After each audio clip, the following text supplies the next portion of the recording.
Էլեկտրոնային նիկոտին պարունակող կամ նիկոտինազուրկ արտադրանքի օգտագործումը խիստ վտանգավոր է։ Բժիշկները զգուշացնում են վեյփ ծխելու հետևանքով առաջացող նոր եւ վտանգավոր հիվանդության Էվալի մասին։ Այն հայտնաբերվել առաջին անգամ 2019 թվականին ԱՄՆ-ում եւ մասնագետները Էվալի հիվանդության առաջացումը կապել են վեյփ հեղուկում արկա տետրահիդրոկանաբիոլ տոքսիկ նյութի հետ,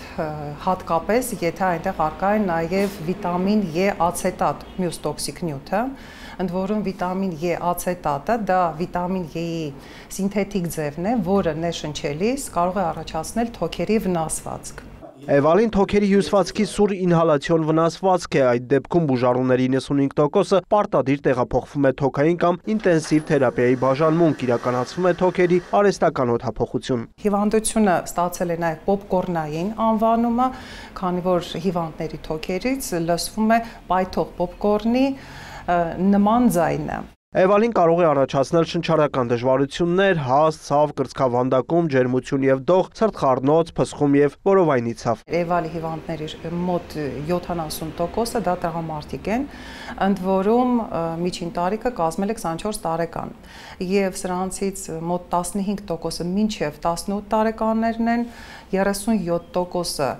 18-ից 24 տարեկաններն են, իսկ 24%-ը 25-ից 34 տարեկաններն են։ Չնայած բոլոր զգուշացումներին եւ կանխարգելիչ միջոցառումներին էլեկտրոնային սիգարետների օգտագործման աճ է նկատվում հատկապես երիտասարդների եւ դեռահասների շրջանում։ Հրաժարվելու դեպքում արդյոք հնարավոր է վերականգնել առողջությունը։ Թեթև կամ միջին ծանրության դեպքում թոքերի վերականգնում կարող է լինել, այո, հնարավոր է լիարժեք վերականգնել, եթե բուժումը սկսված է ժամանակին։ Կան սակայն նաեւ ծանր դեպքեր, երբ որ երկարատև օգտագործումից հետո արդեն զարգանում են թոքերի լուրջ վնասվածքներ, օրինակ զարգանում է թոքերի ֆիբրոզ կամ քրոնիկ շնչառական խնդիրներ։ Ըստ մեկ այլ ուսումնասիրության վեյփինգը փոխում է նաև ԴՆԹ-ի կառուցվածքը, մեծացնելով քաղցկեղի զարգացման հավանականությունը։ Ուրիր Մկրտչյան, Արամ Մարանդյան, Ժիրայր Հաբետյան, լուրեր։